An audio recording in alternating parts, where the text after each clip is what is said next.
care of ourselves and each other. Don't believe the hype. Nebraska has the COVID-19 vaccine to save lives and get our numbers down. It's safe and effective using technology that's been tested for 10 years. It's free for everyone, though administrative fees may apply. No insurance? No worries. You're covered. But even with the vaccine, we still need to wear masks, give space, check on each other, and avoid crowds. Beating COVID is worth the shot. The good life's in sight if we all do right. Visit DoRightRightNow.org to learn more. Hey, this is Dr. Brown from the Creighton University COVID-19 Vaccination Education Program. The coronavirus is real. Its only mission is to kill. But I've got something to say today that is guaranteed to make your day. Listen, the vaccines have arrived in Omaha, Nebraska. They are effective and they are safe. And yes, they are brand new, but carefully designed to keep us alive so we can keep doing the things we do. I want to encourage everyone to exercise unity and protect our community. If eligible, get the vaccination as soon as you can. Continue to avoid large crowds, wear a mask, respect your fellow woman and man. Take control of your destination, no waiting, debating, or hesitating. Be smart and take the vaccination. The best way to avoid becoming ill from this virus is to avoid catching it in the first place. How do you do that? Get the vaccination. The coronavirus is real. Its only mission is to kill. This message is brought to you by the Creighton University Health Sciences, Multicultural, and Community Affairs Department and supported by a grant from the Douglas County Health Department. For more information on testing and vaccination sites, call 402-444-3400. Rib Shack Smokehouse, the best of both worlds. Barbecue and soul food. We got beef ribs, turkey legs, St. Louis ribs, catfish, and wait, our hand-dipped battered jumbo shrimp is to die for. All sides of homemade collard greens, cabbage, mac and cheese, just to name a few. Stop by today, right in the old Roxbury Plaza, 10841 Q Street, Suite 105. We accept all call-ins, 402-502-6695. Again, 402-502-6695. Open 6 days a week. Hope to see you soon. Stop by, get your homemade sweet potato pie and peach cobbler. Welcome to the Rib Shack. The Rib Shack Smokehouse is a proud sponsor of KOWN 95.7, The Boss. Comedy superstar Eddie Griffin comes to the Waiting Room Lounge Friday and Saturday, July 9th and 10th. Two shows, 7 and 9:30 p.m. Eddie Griffin. When I'm dead, I don't want nobody walking by my casket talking about, damn, Ed look good. If I look good, I should still be alive. Eddie Griffin at the Waiting Room Lounge, July 9th and 10th, 7 p.m. and 9:30 p.m. shows. All ages. Get tickets now at etix.com or the Waiting Room box office. And don't miss Eddie Griffin, everybody. Presented by 1% Productions.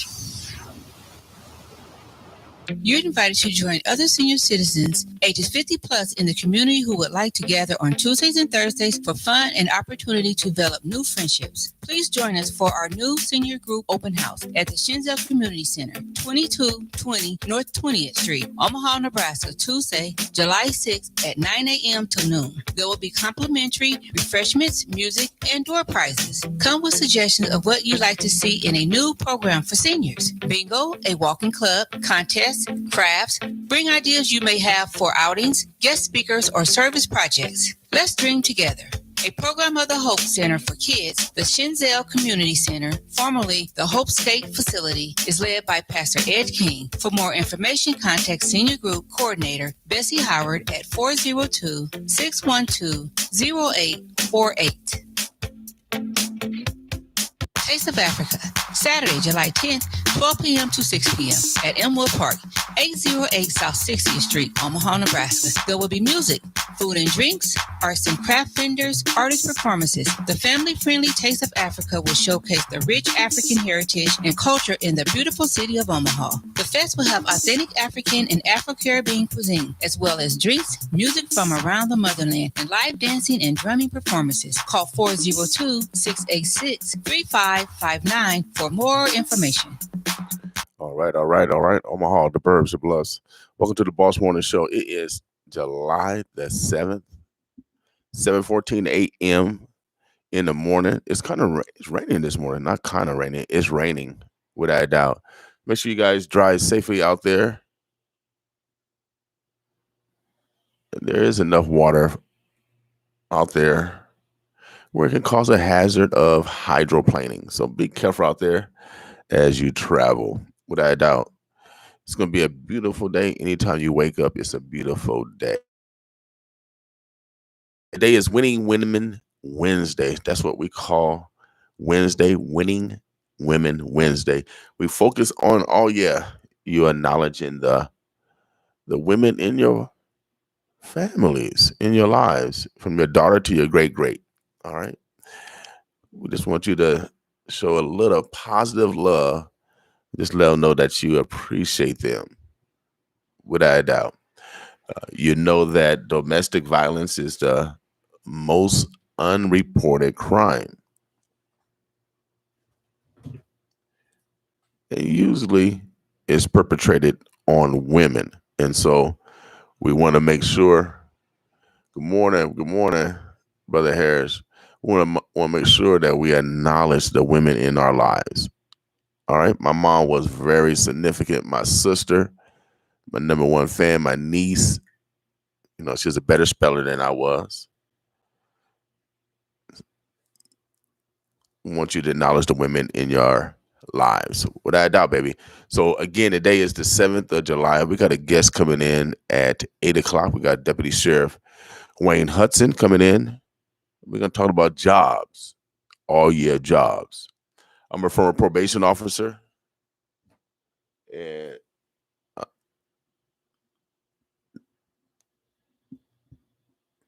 my degree is in behavioral science. My education allowed me to get different types of jobs. Education will allow you to get different type of jobs also. Everyone have different skill sets. So criminal justice is necessary. Law enforcement is necessary. I know we got these, activists and all the police, but I don't see none of these activists when a young lady get shot.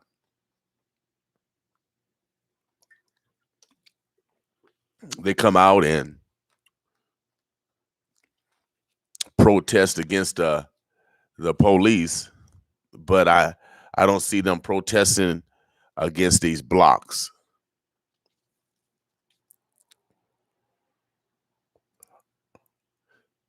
I don't see them protesting against these gangbangers.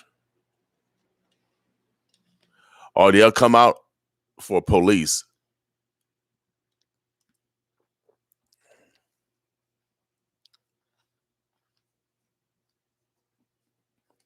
But we can't be hypocrites either. We can't be hypocrites. And that's why we acknowledge women. And when you allow criminals to shoot in a crowd and they have a gun battle around innocent people, then we have to do something. We have to do something different. We can't keep coming on the back end and praying that it's going to stop. We can't continue to come back on the back end and praying it's going to stop. More of our women and children are going to be killed.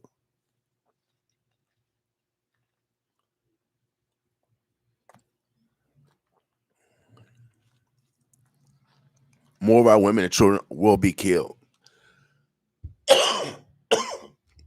unjustly by people that look like them. So this is Winning Women Wednesday. And I know for a fact you come on my block with my mama, if she was alive, that's a no-goer. I don't care who you are. It's a no-goer. See, I'm a son. I'm a father. I'm a brother, and guarantee you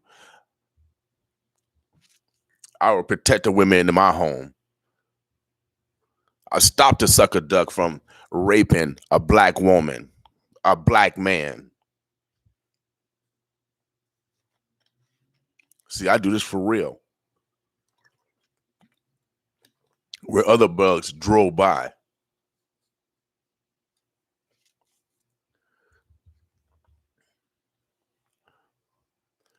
Winning Women Wednesday. We are a research station for a reason. Our goal is to modify our behavior so we'll be better people. Only way to do it is to do it. All right. So here, oh yeah, we love our neighbors.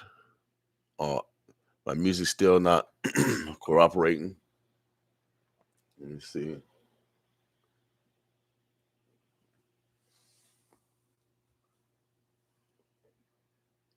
It's still not cooperating. So we're gonna start all over. Also, we have a couple of interns that will be joining the show 8 o'clock this morning. They're actually going to participate in the interview. We have a couple of young people, one from Westside High School and one from North High will be here with us this summer, learning about radio and what we do here. CETA was very significant in my life. I know for a fact when I had an opportunity to walk in a TV set that changed my life. We have to expose young people to life-changing moments. You don't know what that life-changing moment is, but just give that opportunity of something new. I didn't realize until yesterday I was in conversation over at the Hope's Gate, or I think it's Essential. I can't pronounce the name.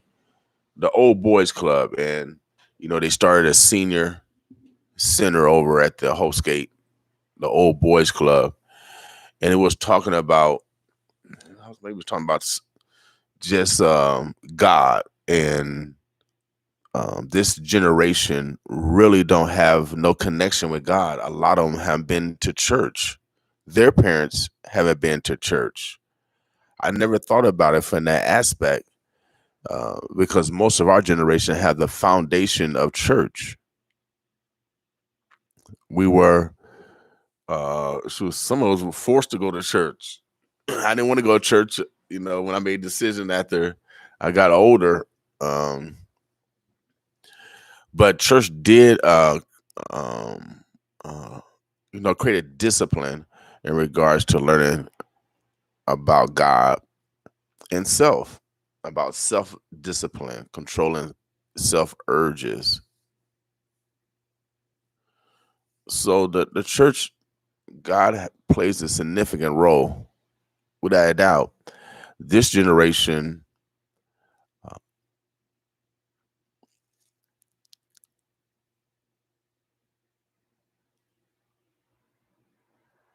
have not been breaded with the foundation of God, of church. I was talking to some young brothers because I'm really trying to,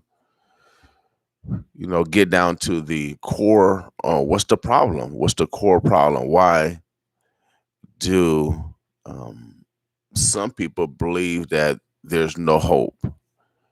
And that's one reason when young people aren't taught about the foundation of God.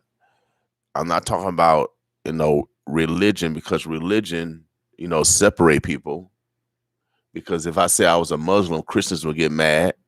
If I say I was a Christian, the Muslims get mad. If I say I was a Jew, Christians and Muslims get mad. If I say I was Hindu, everybody's angry.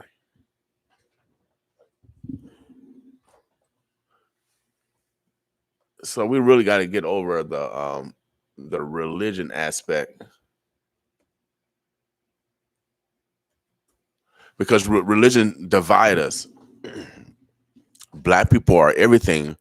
Haven't you realized, black people, that we were slaves?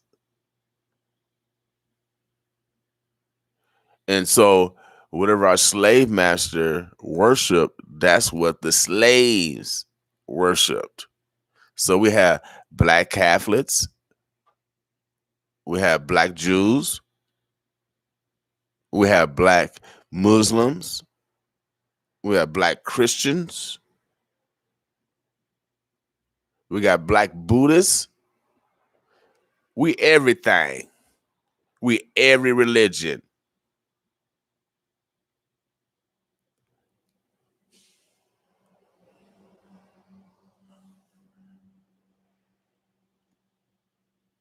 Good morning, Miss Lewis, Miss Fox. I'm streaming on my Mevo, so I'm trying to figure out how I can see the your comments.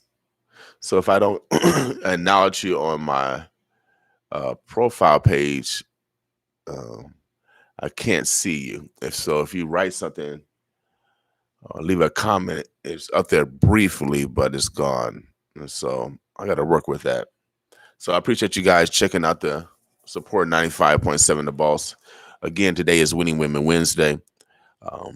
Yesterday, this weekend, a young lady, 19, got shot, got killed right across the street by two masked gunmen. It was a gun battle, and 4 people got shot. And so, both of my brothers got killed at 19. We had to come with a different perspective. And I'm gonna get my number out real quick and let me know what you think about this. Community, let me know what you think about this. My studio number is 402-763-6781. If you're tired of all this killing, if you're tired of what's happening here in North Omaha, and you want to be part of the solution, give me a call, 402-763-6781. I have one solution. I'm a former probation officer. But also I witnessed several crimes growing up. One in particular, every time you witness a crime, they put the witness address. They give it to the defense because it's public record. So a lot of witnesses don't want to come forward because the defense or the defendant and his associates have the witness address. They have to give it over to the defense attorney.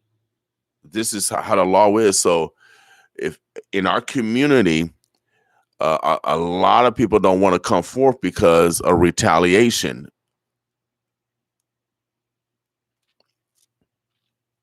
Some do come forward, like myself. You can't chump someone that lost 2 brothers by death. But they will send people to intimidate you, to pay you off, or to kill you. This is what a witness go through when they witness a crime and they come forth. So they don't put the criminal address in the newspaper. That's not public record.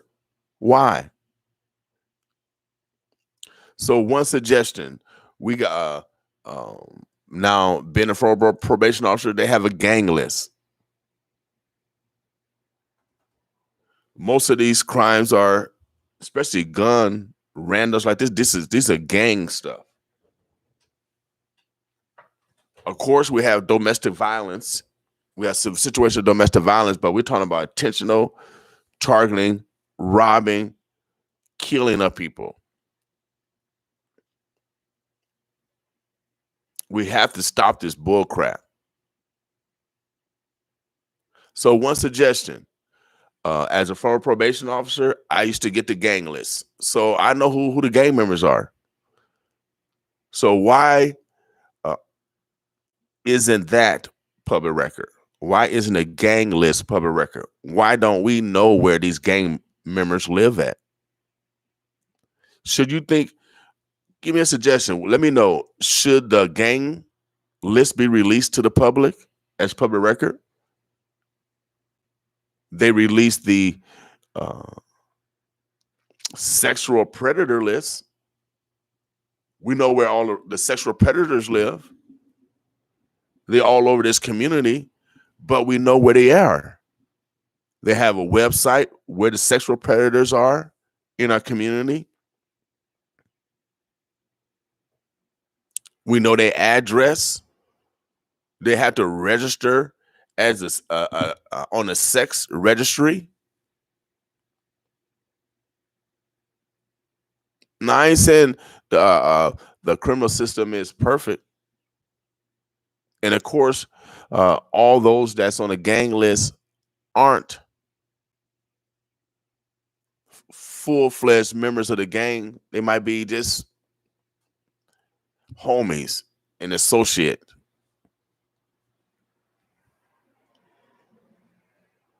But not tied in the gang. That happens every day, all day.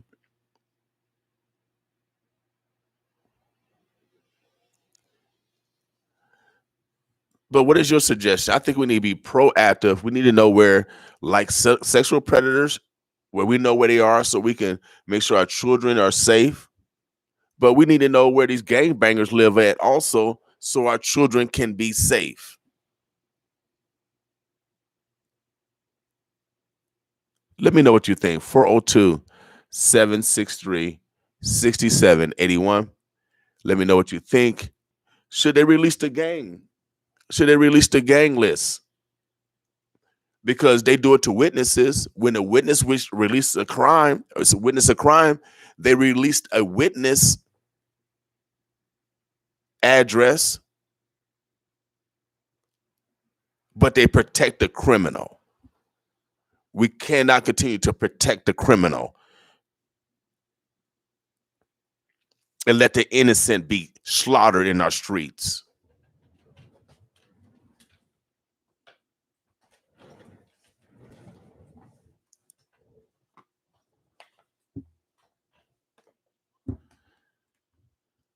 Let me know what you think. I know y'all quiet out there, but that's all right. Or I'm gonna go to my Facebook, see if I can go to my profile and see if I can see.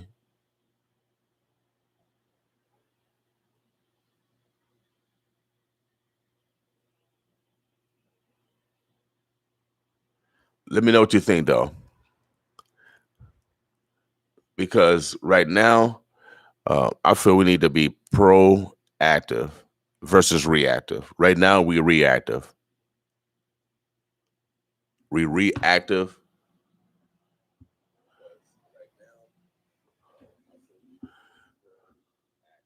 So let me know what y'all think.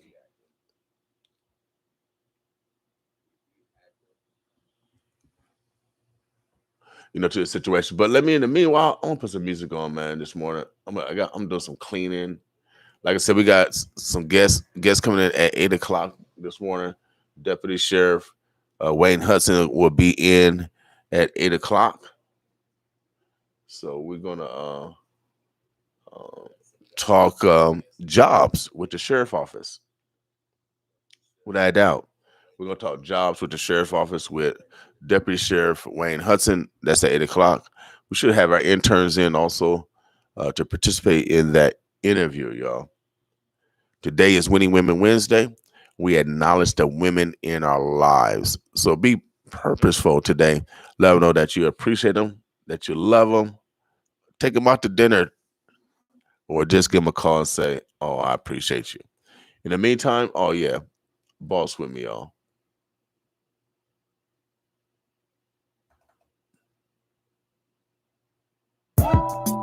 This is my man, Louis L. Mackin. Read again.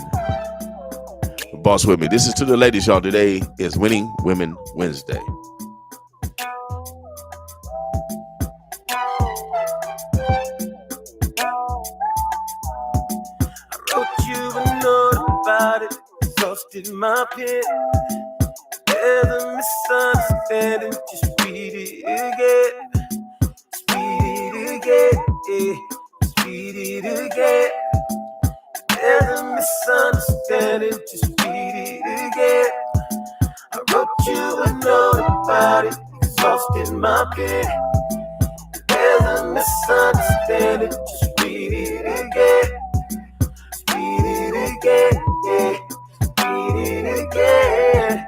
I wrote you a note about it, just read it again, yeah. Just read it again. I know that this ain't much your way to get out what I really wanna say. I know that you'd figure out something slick you could use just to make me wanna stay. I can't even look at your face, so I thought of a way I could still say my part. Girl, just play it and safe. I'ma give us the space that you already created. I hate it, we never compromise. But that we lay it on top of all the lies. And I don't see why you're here if you ain't about the lies. I'm giving you it and notice the days of apologize. But yeah, about it. Lost in my pen. There's a misunderstanding. Just read it again. Read it again. Read it again. Yeah. Read it again. And again. There's a misunderstanding. Just read it again. So I wrote you a note about it. Exhausted my pen. My pen. There's a misunderstanding. Just read it again. Read it again. Read it again. Read it again. Wrote you a note about it. Read it again. Yeah. Read it again. I've tried my best to work with you. You think it don't, but it hurts me too. You're not in this all by yourself.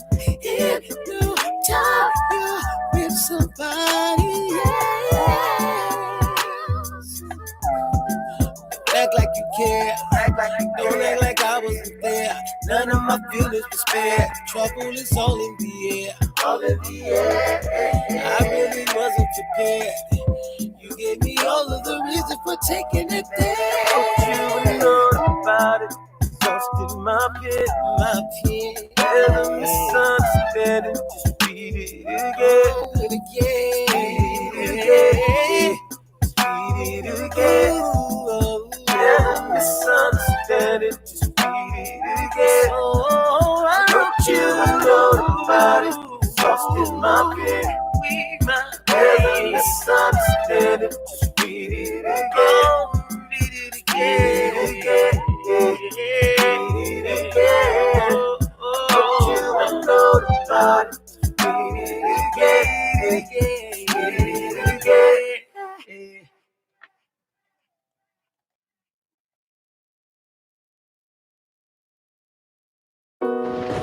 You're a thief, you're a thief.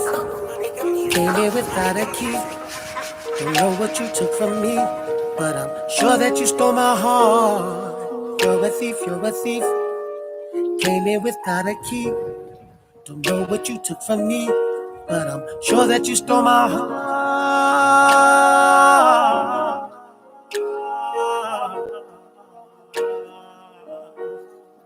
Oh, yeah. You're a thief, you're a thief. Just give my heart back to me. Just give it back to me. Just give it back to me. Hey, hey. sit right up under my nose, but I was still able to breathe. But she's that much smarter than me. Guess she wanted better than me. Guess she wasn't ready for me. Just wanted to see what was free. Why would you take it from me if you got plans to replace it? You ain't trying to protect it. You don't wanna embrace it. You just wanna possess it. It was golden. Please call the police, cause my shit was stolen. You're a thief, you're a thief. Came in without a key. Don't know what you took from me, but I'm sure that you stole my heart. You're a thief, you're a thief. Came in without a key. Don't know what you took from me, but I'm sure that you stole my heart.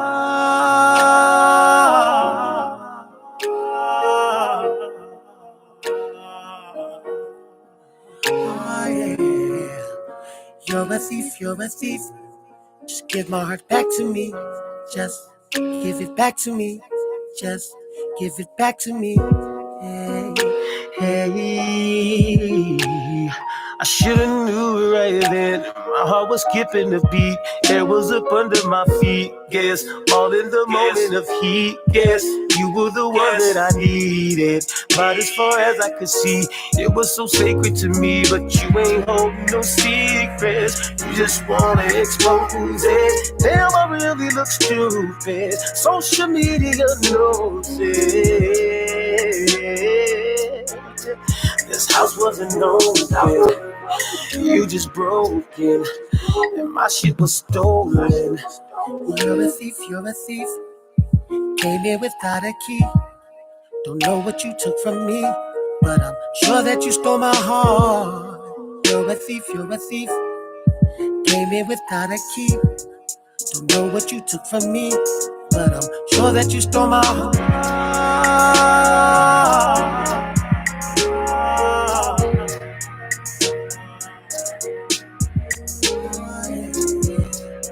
You're a thief, you're a thief. Just give my heart back to me. Just give it back to me. Just give it back to me. Hey, hey.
I know you've been through it, but look how strong you are, now you went through it. If I added to your pain, I never meant to do it. Just can't let you be that flower that the rain ruined. Gotta tell the pain to fuck off, flex on them and brush off. Take the chips and duck off, success gon' be enough talk. We can't let the past manipulate the future. I know it's hard to see the real when you ain't used to it. Girl, I understand, I understand. Girl, I understand, I swear I understand. I understand cause I'm hurt too. Just know every time you're hurting, girl, I'm hurting with you. We got twin pain, twin pain, twin pain, twin pain. We gon' turn these problems into champagne, twin pain. I swear we got twin pains. I swear we got twin pains. But baby, we gon' turn these problems into champagne, twin pain. Baby, here's a pencil for them issues, girl, let's write on it. Girl, that front don't fit you, let your smile drive by on it. I know that you curve a lot, but you let me in, I done stirred the pot. I know that my words sound a little bit familiar. To fill you with that fake, he had to feed you with some real. When you keep you from some realness. That love hit harder when you feel this. Girl, we've been through things that not everyone can deal with. I understand, girl, I understand. I swear I understand. I understand, cause I'm hurt too. Just know every time you're hurting, girl, I'm hurting with you. We got twin pain. We gon' turn these problems into champagne. Twin pains. I swear we got twin pains. I swear we got twin pains. But baby, we gon' turn these problems into champagne. Twin pains. All right. I'm on Nebraska. Oh yeah, that's my man. We gon' be alright, bro. Classic music. He out of Dallas, y'all. She gon' be oh yeah, we do it for real here, y'all. around with you. We actually love our neighbors. Shouts out All to the way. Texas this morning. I see you, Houston, in the house. Oh yeah, today is Winning Women Wednesday, y'all. We'll keep it rolling. Oh yeah, we got coming up next, Angelie and Timeless, y'all. Oh yeah, at the top of the hour, we got a guest coming in, 8 o'clock. Oh yeah, Sheriff. Oh yeah, we got the Sheriff coming in. Oh yeah, we bad, man. We bad over here. I mean bad meaning good. Check this out, Angelie and Timeless, y'all. Oh man, we actually love our neighbors, man. We got so much talent here in the O, without a doubt. Boss with me this morning. When I look in your eyes, it's really no surprise. The tingle in my spine.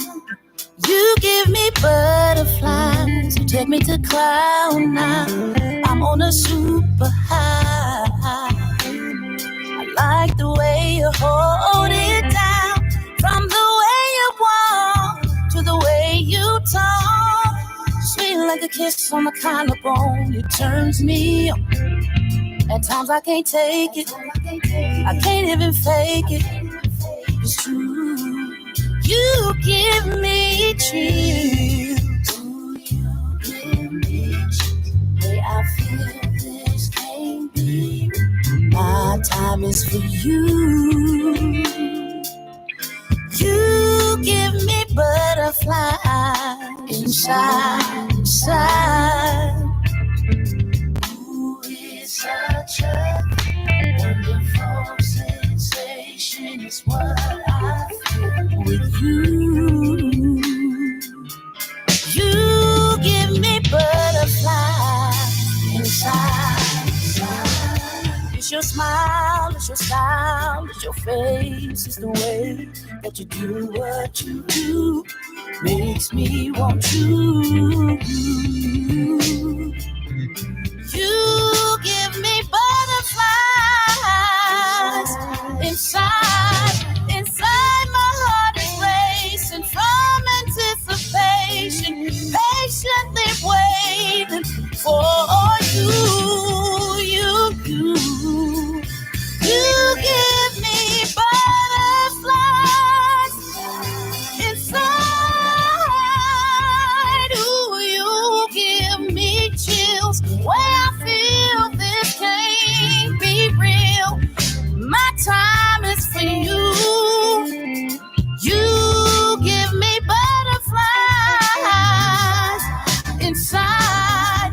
Ooh, it's such a thrill. Wonderful sensation is what I feel with you. You give me butterflies, butterflies, butterflies, butterflies. Ooh, you give me butterflies, butterflies, butterflies.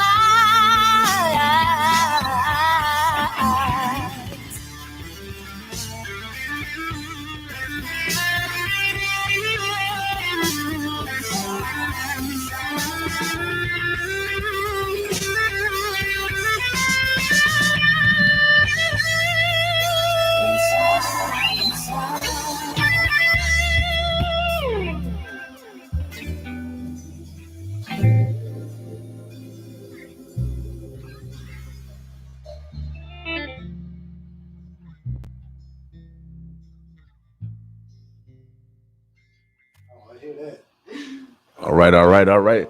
Omaha, today is Winning Women Wednesday. Oh, yeah, that was Angelie and Timeless. Oh, yeah, they're right here from North Omaha. That was a beautiful song. Without doubt, we got a guest in the house. That song again was called Butterflies. We're gonna play one more song before we get our guests hooked up. This next song, this group is called Wakanda. All these groups are from Omaha, Nebraska, or the Burbs, or the Bluffs. Without doubt, we actually give love to our neighbors. This song is called Gas. It's by Wakanda One.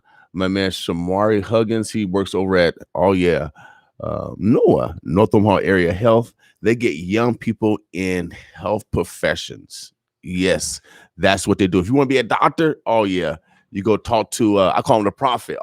He's a live prophet. If you go holler at him, Ira Combs, he looked just like Noah. Noah from, the one that built a big old boat. He's alive. He's alive. He's right on Ames Street, 56 in Ames. They provide free health services for the community. That's what Noah does, right? 2 by 2, 2 by 2, 2 by 2. All right. And so we got our guests in the house. We're gonna be, like I said, we got to we talking some law enforcement because we need law enforcement. I'm a former probation officer. I was down here when that young lady got killed at 19. 2 of my brothers got killed at 19. So I take this very, very serious. And so we're gonna be proactive. I know we pray, but we gotta be proactive. We're gonna have to be on the front end of this. All right. So we got some guests in the house. We're gonna be talking about that. But in the meantime, we're gonna let you guys relax to some Wakanda One. Boss with us.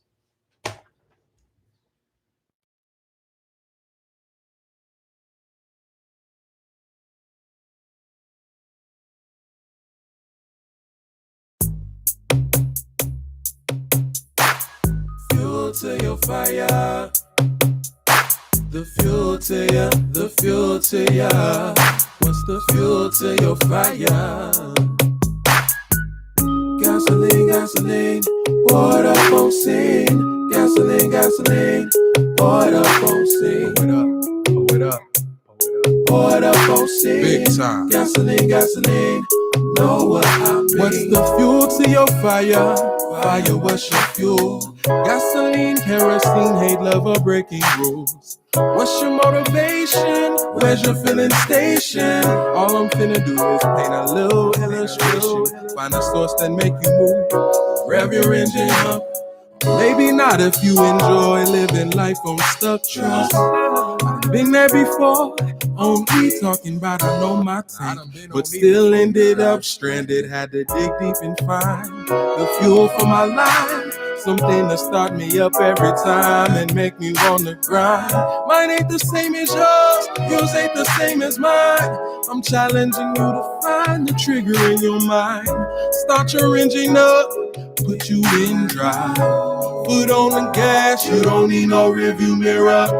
You going places in your brand new ride. When you refill, chill, try not to spill all your fuel. Blow it up. Gasoline, don't spill all your fuel. Gasoline, pour it up. Gasoline, pour it up on fuel to your fire. Pour it up on fuel, gasoline to your fire. Fuel to your fire. Know what I mean. Cold hunt on the beat. You ever been on E? Got nothing left in the tank. I'm talking no gas, so no gas. It's a dangerous space if you ain't motivated. Get nothing for free. Gotta put the work in if you ever wanna win right now. What's it gonna be? Put on the gas, put on the gas. Put on the gas, put on the gas, put on the gas. Big time. Put on the gas, put on the gas, put on the gas. Put on the gas, put on the gas, put on the gas. All right, that was Wakanda One. They are from, again, North Omaha. Sometimes, I gotta show the greatness. Of course, we have tragedies on a daily basis, but we have greatness over here. We have our guests in the house, and you know how these stars are, y'all. They got their own nouns, verbs, adjectives, prepositional phrases, all yes, and predicates to introduce themselves. I'm gonna let them introduce themselves because it's necessary, baby. We make sure we give a voice to everyone. We are a community radio station, and being a former, probation officer, my mom was so proud. Especially getting out of college, and I couldn't get a good job. I came home crying. I said, "Mom, it's because I'm black. It's because I'm a male." She said, "No, just keep praying and keep knocking on doors." And that's what I did. And shouts out to, I think she's still the chief deputy of the state, Deb Minardi, chief probation officer of the state of Nebraska. She actually guided me on writing my nonprofit paperwork. And so that's how I got into this field. Started my nonprofit organization by one of my colleagues who was a white woman. And so sometimes we get in stereotypes that certain people don't feel this way about you, or they don't like you in that way. That's not so. We got to judge people as individuals. All right. And so I just want to develop that context because, that has guided my life. This gave me opportunity to obtain a radio station. We are a nonprofit, and without her guidance, we wouldn't be to this level. And so Omaha, we're gonna let the ladies go first. I had a hard time pronouncing their names. Sometimes I have, I stutter, man. I went through, I had a speech therapist in Bryan High. Shouts out to Bryan High, OPS, without a doubt, looking out for their students. But she has a unique name. She got a lot of syllables in it. A lot of syllables. So let me get this mic right for her. There we go. Sher. All right. You good right there, talk naturally.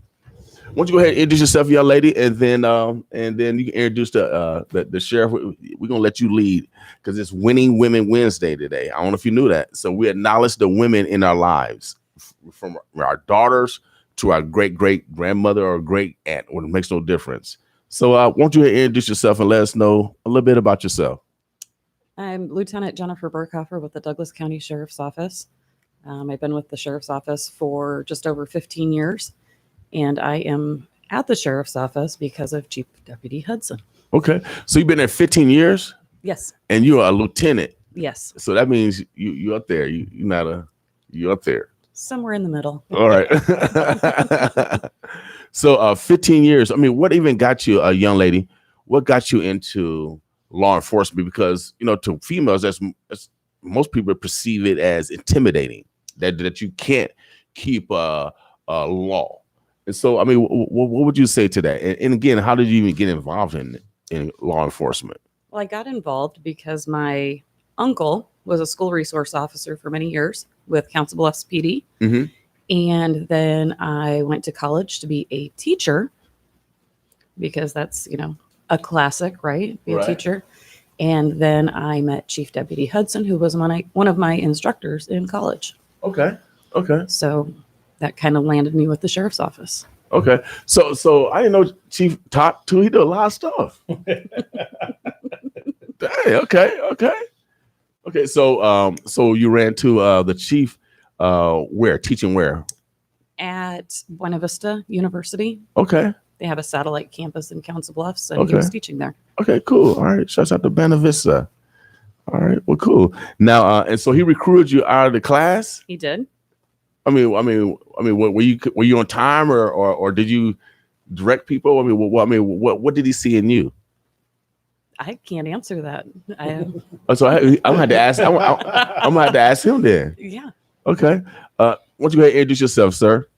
Wayne Hudson. I am the Chief Deputy Sheriff for the Douglas County Sheriff's Office, which puts me in charge of the day-to-day operations for the Sheriff's Office. So the whole Sheriff Office, the entire Sheriff's Office in the whole state. Well, not the whole state, just Douglas County. Douglas County, but Douglas County is big though. It is. We have as far as patrol population, we have the third largest patrol population in the state of Nebraska. Okay. Omaha's first, then Lincoln, then us.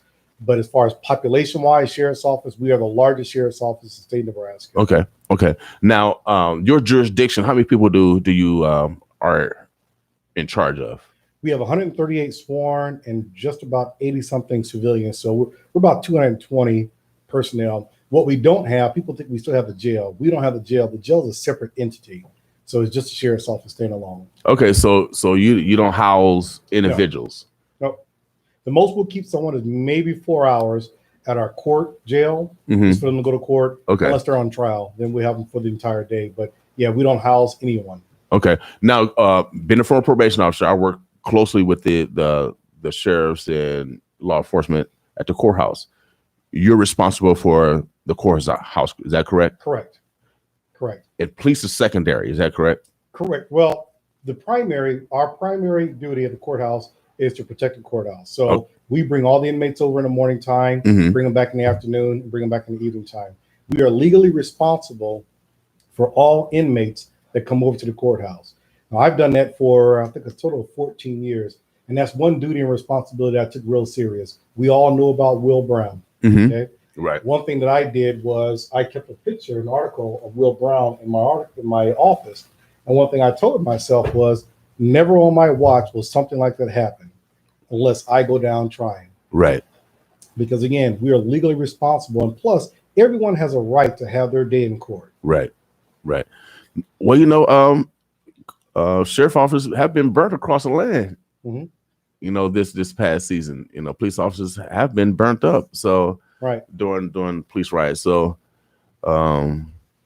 now, being a sheriff, how long have you been in law enforcement? How did you get involved in law enforcement, especially being from a Black man in our community?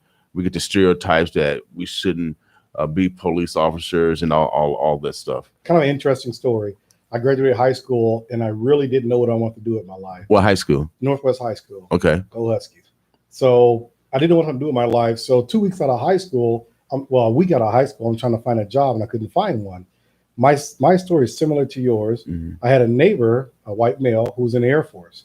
And I'm frustrated. I can't find a job. He tells me, well, why don't you go look at the Air Force? So I went to a recruiter that Monday. That Friday, I was on my way to San Antonio, Texas. Joined the Air Force. I did that for 6 years as a security police officer. When I got out of the military, I worked at Douglas County Department of Corrections, making good money, having a good time. And then I applied for 3 colleges in August. Well, I got accepted at Wayne State College in Wayne, Nebraska. Part of me says, I'm making good money. Let's just stay where I'm at. My oldest brother, Charles, said, look, you can always get a job. Go back now and finish your education. Right. Went to Wayne State, finished my 2 years. That's where I met Captain Bob Tramp and Ray Ramsey. They happened to be up there on a recruiting tour. So, and again, only reason why I noticed Ray Ramsey, he's an African-American male that was at Wayne State in a brown uniform. Never seen that before. Right. So I asked him, I said, where are you from? He said, Douglas County. Where at? Because I've never seen him. All we saw was Omaha Police or State Patrol. So we got to talking. I kept in contact with them. When I graduated from college, the sheriff department wasn't hiring right away, but they were hiring for reserve deputies, which were just volunteers. Okay. So I did that for a year. Then a year later, I got on full time. Are you guys still have reserve unit? We don't. They got eliminated a number of years ago. Why? We had a certain senator who was upset at our program. Some individuals probably weren't doing what they should be doing.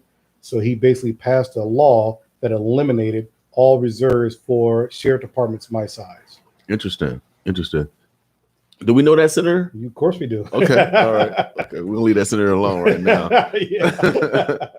We'll leave him alone. Well, cool. Now, why are you here today, Sheriff? Well, I ain't done nothing. My interns ain't done nothing.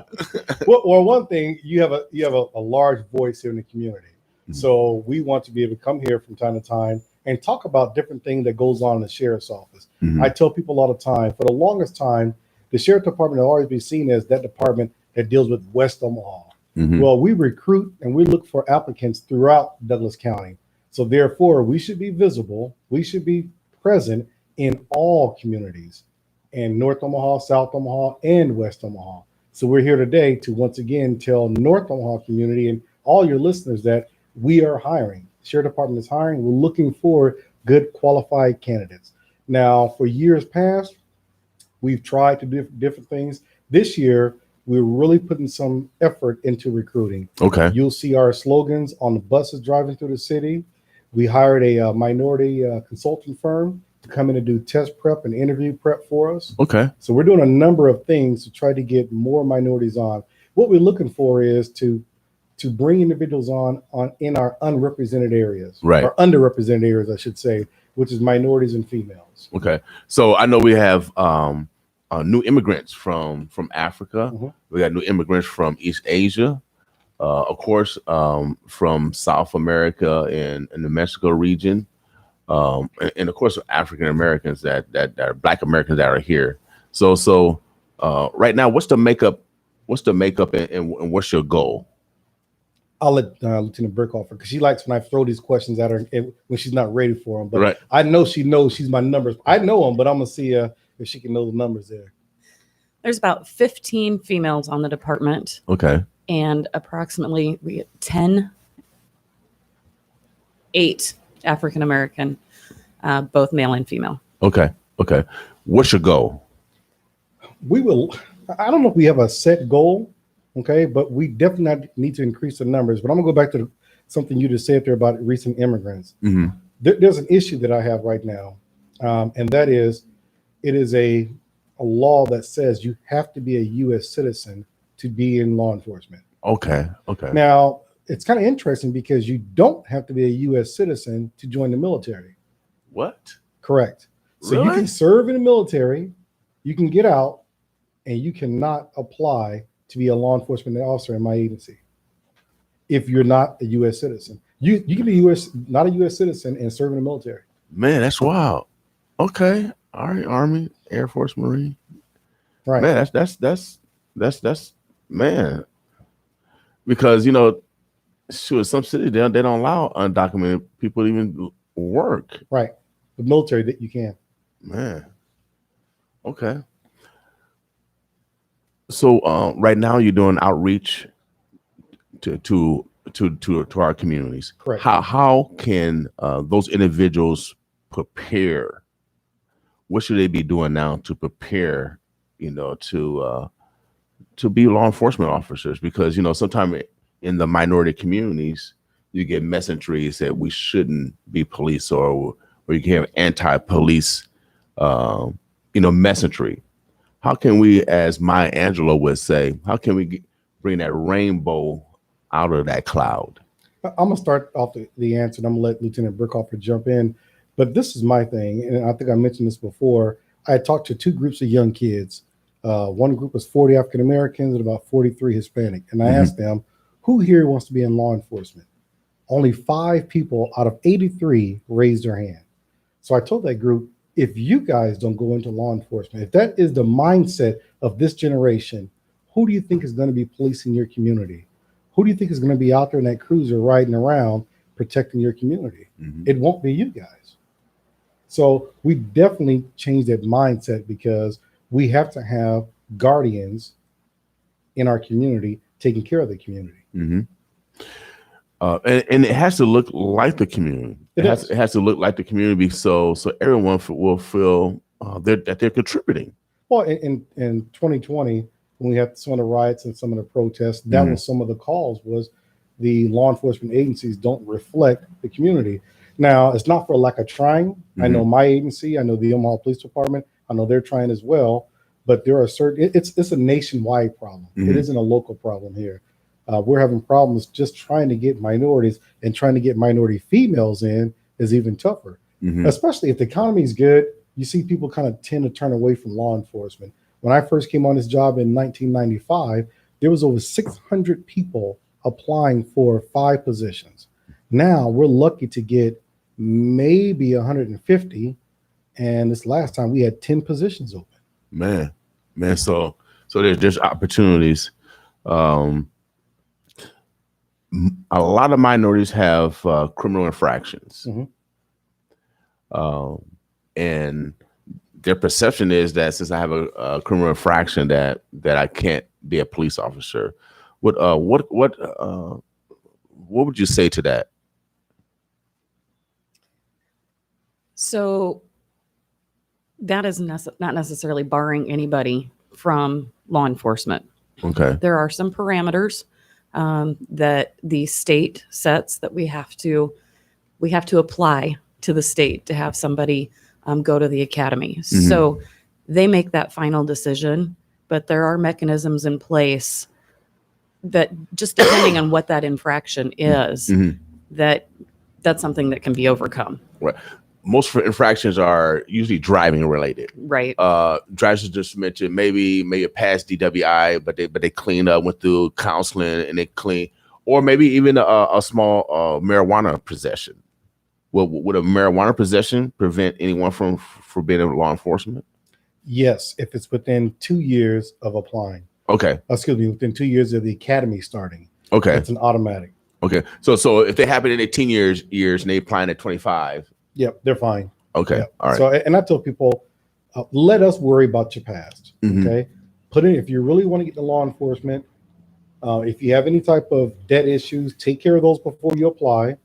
Pull your record. You can go down and pull your record and find out exactly what's on there. Right. And if you feel that something that's on there shouldn't be on there, get it taken care of, apply, and then let us go through your background and let us decide if that is something that we want to take a risk on. When I say that, what I mean by that is, if we submit the paperwork to Grand Island and Grand Island, the academy, and they say no for whatever reason, we can appeal it, and based on the denial, we can see if the Police Advisory Standards Council will overrule it. Okay. So we have an option.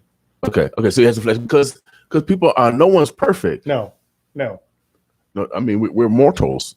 So I mean, so everybody is finite. We're gonna have we're gonna make errors. So that's good. You have flexibility. Where should candidates go now to apply? And then also, is there any kind of prep classes to prep individuals? Because I know part of the class is probably maybe some analytical, probably some physical tests.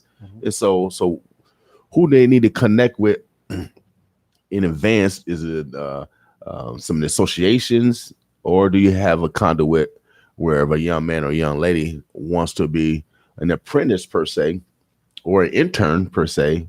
How can they start that process? So we do have internships available through the colleges, because a lot of the college programs do require an internship to graduate. Okay. And we do have internships through the department. Just have to apply. That would be through me. Okay. I do have those available. The applications available in my office, and I can email them. So do you have any positions open right now? Internships? Yes. I have 3 interns right now. Okay. And then I don't have any scheduled currently for the fall or spring. Okay. So fall and spring. There you go. Fall and spring. If you guys intern, and now you guys have paid internship, or they're not paid. No. Okay. Well, you get experience and resume and all that stuff, which is way more valuable. Oh yeah. Absolutely. And right now, the interns that we have are rotating through each of the divisions on the department so that they get a little bit of experience everywhere, see how everything works, get to know people, just have some true experience. Okay. Great. What's the process? Who do they need to call? Any preparations? Do you have any conduits as far as any candidates that might be interested, but they want to prepare for that test or prepare for that physical agility test also?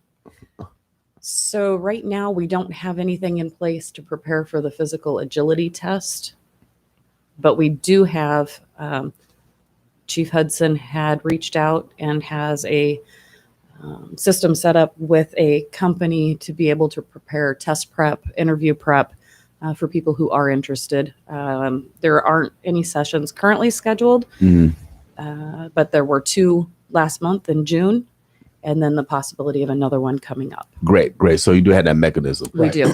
Now, as far as physical, is there a weight limit or a height limit? You gotta be over 5'3", because you go to music rides, you gotta be a certain height. No, nothing like that. No, so it falls under what the state requires, and the state requires a Cooper standard. Okay, it's a 30% Cooper standard. It's based on your age and your gender, and that's a state requirement, and it's available right on the state's website as to what the requirements are for your age. It's all laid out. What's the starting pay for a recruit?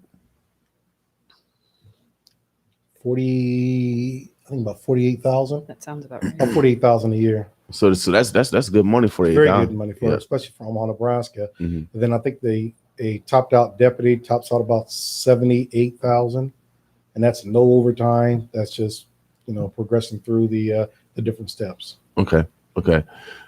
You've been in law enforcement how long now? 26 years. 26 years. And it's been, how has it been for you as a black man? Because we kind of get pointed at, right?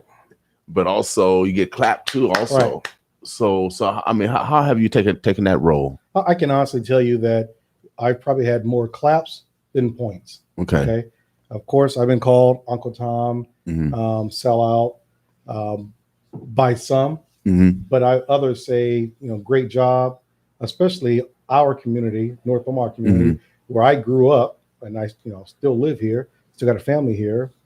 They embrace it. The many times as I go through doing different church events or going through parks, they love seeing me down here in this uniform with the community, because you don't see that often as far as sheriff department down here. Right. But I'm also, which is a good thing. Yeah. Which is a good thing. I mean, we like you visit on with a smile. Yeah. That's true. Right. That's true.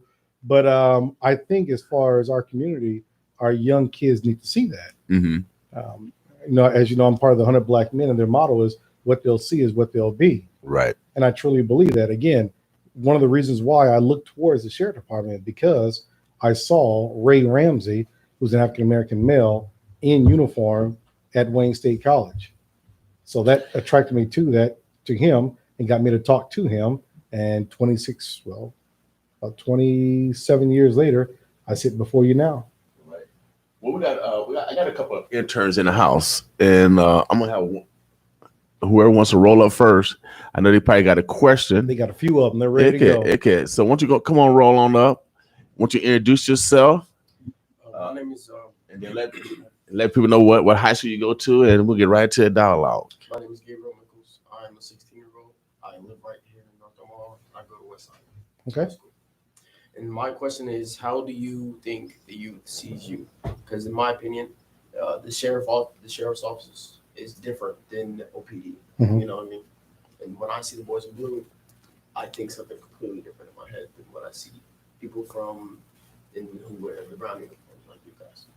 So I feel, how do you guys feel that the community thinks of you? Before I answer that question, I'm gonna have you expand on it a little bit more.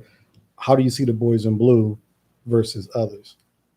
When I see the boys in blue, based on my past experiences and my most recent experience with law enforcement, besides this right here at this moment, it has been more serious. Not that your work isn't not serious.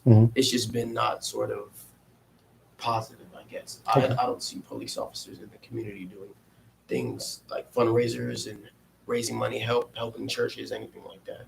When I see the sheriff's office, usually you guys are actually there to help. And when I see you guys, it's when we need help, and it's not something that is being dragged off, or maybe it might be the media persuading my brain, but it's also my experiences with police officers. Well, thanks. First of all, thank you for the question. Excellent question. How do young kids see us? I hope they see us like you see us, in a positive way. Okay.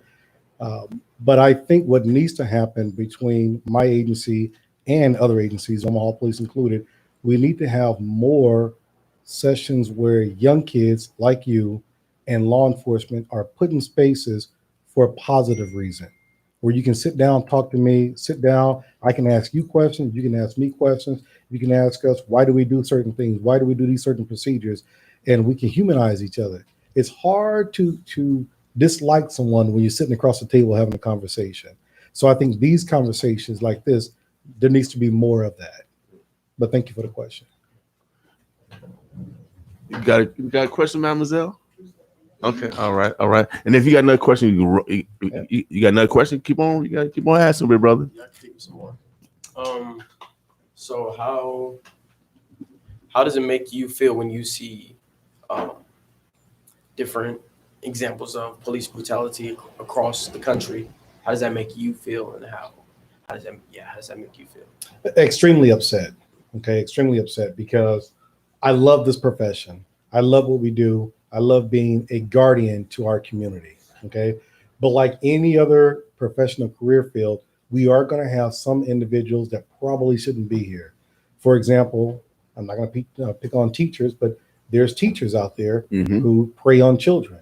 There's doctors out there who have malpractice. There's pastors out there and preachers out there who prey on children as well. Just like you have those individuals in those professions, we have individuals in ours. The only thing with our profession is because we are what some people consider the arm of the government. When something happens, especially with us, because we have the ability to use deadly force, the 24-hour news cycle puts it out there everywhere. So we here in Nebraska, especially in Omaha, we used to be insulated on what happened on the East Coast and the West Coast. Not anymore. With the internet, whatever happens on the East Coast, West Coast, George Floyd is a perfect example. It quickly comes here, even though I feel we had a really good relationship with the community and we were improving on our relationships. There was all kind of things that law enforcement was doing with the community. I never thought what happened last year would have happened with as many riots that we had, because I thought we had a better relationship than that. I was going to doubt the social media part, and that was going to go into my next question. Okay. And so, how do you, over the years since you've worked in law enforcement for 27 years, like you said, about that time, how do you feel the social media and social networking has changed the way the community views you, and I guess not you specifically or your department, but law enforcement? Well, and again, how quickly has it changed? Very quickly, because again, what happens on the East Coast, West Coast, they put it on the internet, and then next you know, it travels. People share it. So we in law enforcement, what we have to do is we have to monitor. When I say monitor, we have to look at certain things and we have to respond, because what you don't want to have is misinformation out there. For example, I know recently during the riots, there was some misinformation out there about what law enforcement was doing. And law enforcement need to get on there and respond to that, saying, we are not doing this or we are not doing that. We have to respond because, like my pastor, Pastor Backus, 3131 Lake Street, as he always says, if you don't give people information, they'll use their imagination. So we have to give out information to counter some of the misinformation on the internet. Great question. Well, why don't you turn around a little bit, man? Because we got you on camera. You got a nice little profile. We'll make sure that we show who's answering these intelligent questions. All right. Okay. And I had to give it to you. It's nice having young interns in here that ask these questions, because I don't think I've ever seen any young Black interns in journalism, and we need more. We need more minorities going into journalism as well. Without a doubt. So we put out the accurate story, because, like I said, Will Brown, that started off a little. Oh yeah. Off of story that was wrong, and reporters are significant in that dialogue, without a doubt. Omaha, the Burbs, the Bluffs. We are talking with Douglas County Sheriff Office. They are looking for recruits. They're looking to recruit you, Sheriff. What is the number? How can they get in contact with you? You guys have a website? I know young people, they got like 7 different addresses. I know they got Instagram, Twitter, a TikTok, a Facebook, all these. We just need one address or one phone number. So the main website is Omaha Sheriff, and I can never remember if it's .gov or .org. OmahaSheriff.org. Okay, I was going to look it up here for us real quick. It's .org. OmahaSheriff.org. Great. And all of the information that you would need to contact anybody is on there. There is a link there for employment. There's a link there for contacts. I get emails from DCSO hiring, which is on that page as well. Great. And this is the other thing too that people need to understand. There are more positions in the sheriff's office than just sworn. People think that, well, I don't want to be a cop. Well, we have more than that. We have paper servers. We have administrative staff. We have vehicle inspectors. We have several different positions that are not sworn. Okay. Okay. So, and then also you got investigator. I mean, criminal investigators where you do CSI stuff. Right. You know, science Correct. stuff. Yeah. Correct. Yep. So they got a variety. Let me see if we got anyone on Facebook. Thank you, Will, for having this discussion. Precious said, "What's up?" Hello, Good morning. Precious. Yeah, she said, "Good morning, Chief Deputy Hudson. Thank you for your service and commitment to Dulles County." Miss Cooper, Theola. Good morning, Chief Deputy. Okay then. Juania Johnson. All right, we appreciate you guys chiming in. Young man, Gabriel, you got any other questions? Any other concern? Anything else that you've been thinking about? Honestly, this is the first time I'm putting them on the spot. So because they're just gonna start their own show, and they're supposed to get their own guests. But I said, well, I might as well, put them, with the real heat, with the real decision makers in this community. And so, what else you got on your mind, Gabriel? I do have one last question. Okay. So, I want to make sure everybody here. There you go. what is your solution?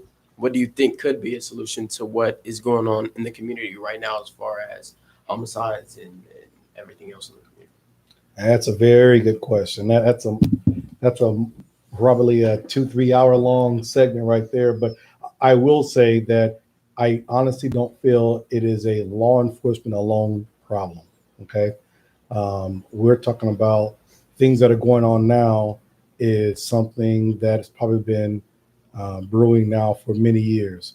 When you look at economic development in this area, when you look at when it comes to parenting, I tell my kids all the time, I'll be your father first, your friend later. Okay, some parents need to be parents and not friends. There's no secrecy in my house. If I feel like I want to search my kid's room, I'm going to search my kid's room, my house. There needs to be different organizations, law enforcement, nonprofits, all coming together and talk about solutions. We shouldn't have everyone just going off on their own. Again, law enforcement can't do it by ourselves.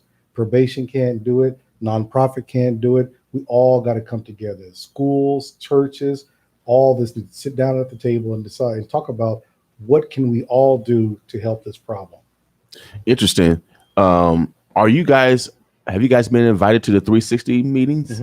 Okay, cool. Yep. So that's a collaboration, correct, of different groups that you just talked about. I had another question. It just slipped my mind real quick. Are you guys involved in? I know the last conversation we had, you said that you wanted to introduce when there's been drug busts or large cash compass, taken from criminals. To tell people what you want to do. We're looking at 2 initiatives right now. One of them I'm almost done with, which is giving out money to the community for drug education, intervention, and prevention programs. So we have what's called forfeiture money. So let's say we seize money from a drug dealer, okay? And after the case goes through the system, then we have that cash. Well, what I want to do is so sheriff office get to keep cash. We have that cash. Okay, so like the guy that got caught downtown with $500,000 in his house, and he got mad because he got $73 ticket. He had $400-something thousand in his house. Okay, so you guys got that and all the drugs, right? Okay, right. So we'll seize all that. Okay. When everything is done, then we'll get that money back. Okay. So then what I want to do is take part of that money and reinvest it back into the community. So there's 2 programs I'm looking at. One is giving out a certain portion of that money to 501c3 and 501c4 organizations. Okay. But they have to have some component for drug education, intervention, and prevention. Okay. So that's going to be coming out here real soon. The other one is I want to partner with OPS and Metro Community College. What I want to be able to do is take some of that money and fund teachers from Metro to go to one is Northwest High School, the other one's going to be South. Okay. Because I want to have a cadet program.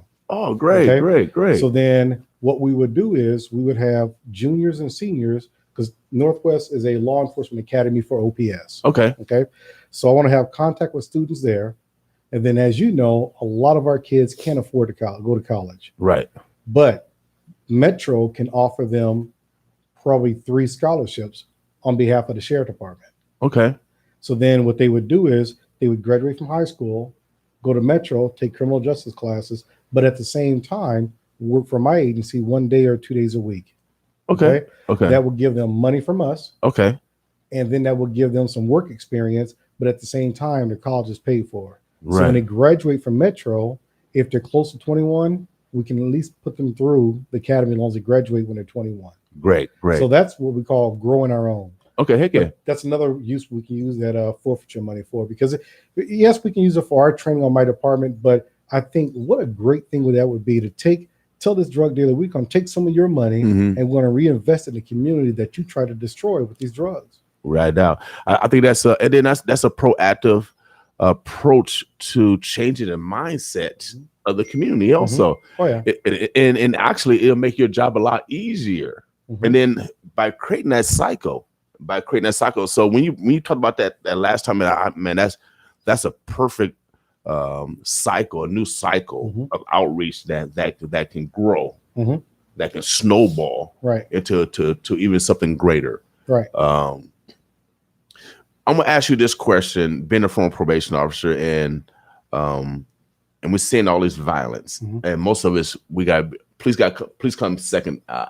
They get called when after if something goes down. So you can't blame the police for but police get blamed. Right. Okay. So I witnessed several crimes. I stopped a man from raping a black woman down here for real. I witnessed a murder, and they tried to intimidate me and tried to bribe me. They came to my home. And so lucky in my relationships, my mom always taught me, if someone treats you good, treat them better because you might need them one day. And so that person that they sent to my house, I knew him from the boys club. Okay. And so he came at peace, and I let him go at peace, but I told him that don't come back no more, or I consider it a threat. But that's why I say you got to have great relationship, because sometimes people will give you a warning if someone's trying to do something negative to you. So as a witness, my address was public record. Sexual predators, when they get out of jail, it's public record. Their name is on the list where we can keep our children safe in our community. Right. As a former probation officer, I had the gang list. And I knew where they lived at. Can we, or is that public record where we can list these gang members so our children can be safe if we know they have a potential of a drive-by and a gun and a bullet going through their house to another house? That's a lot of times those bullets hit innocent people. So can we be proactive? They put witnesses, addresses, and put witnesses' life in jeopardy. And that's why witnesses aren't coming forth, because they get intimidated. I've been through this. So can we put criminals that we know are perpetrating these crimes on a website, just like we do sexual predators? Because we got to keep our boys and girls safe. Obviously, that 19-year-old, she was just walking, and they had a gun battle. I was right here. I was here.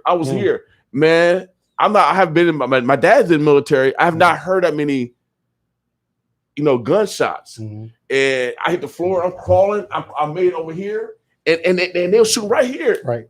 And they had masks on, man. And when you got a bracelet where they just don't care, they shooting everybody, then we got to do something totally different. Right. So legally, is that public record where I need to know where the gangbangers sell. If they're in my neighborhood, I need to keep an eye out, just like I need to keep an eye out for the sexual predators. I understand where you're going with this, but I can tell you probably not. I don't think that list is going to be something that can be published like that, because some of these individuals, although they may be on a gang list, and we don't keep the gang list, that's another agency, but I'm speculating here. Although some may be on a gang list, there's certain criteria for them to have to be on a gang list. And I don't think committing a crime is one of them. They can be an associate, hang out with a gang. I agree. I agree with you. So I mean, but then we'll just he's associate. but we still need to keep an eye on the associates. I understand, but I don't think legally that they can do that. So but it's legal to put a witness. Yeah, I know. Yeah. So who make the laws? So you gonna put a witness, someone that's coming to protect the community. Mm-hmm. You're gonna put that person in jail, but you're gonna protect the criminal. And there should be something to protect these witnesses. There should be. So how can we change this, Sher? Because is that with the state level? That's state level.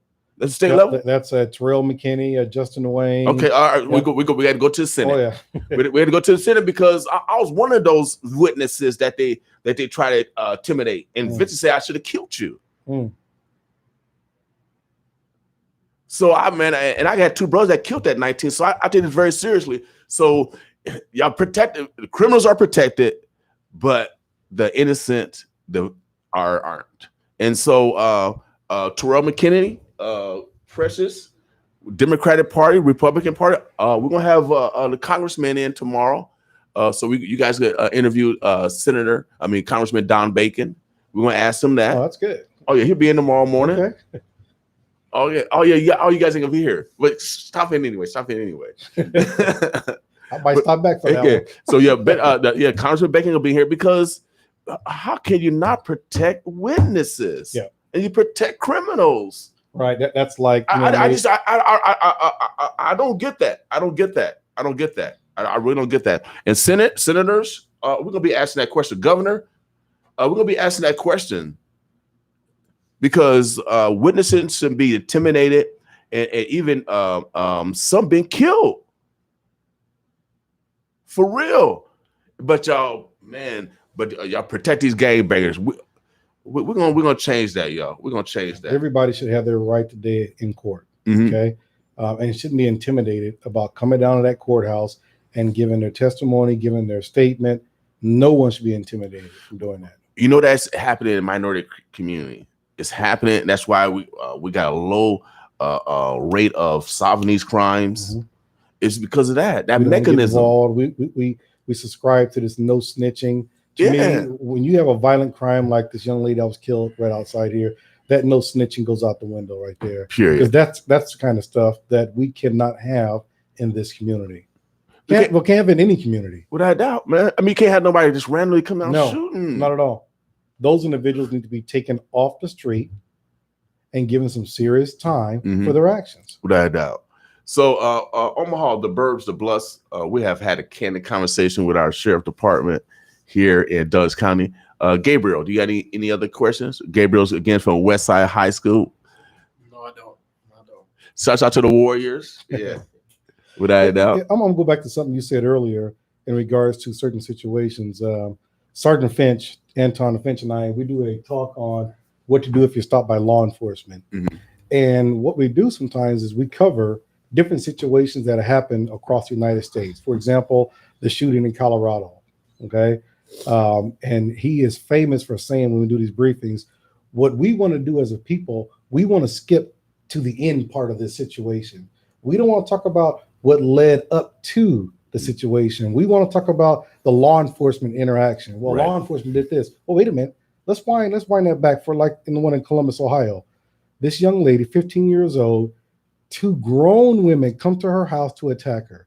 She calls 911. That's great. Stay inside. You've called 911. Stay inside the home now. She doesn't. She arms herself with a knife. She goes out.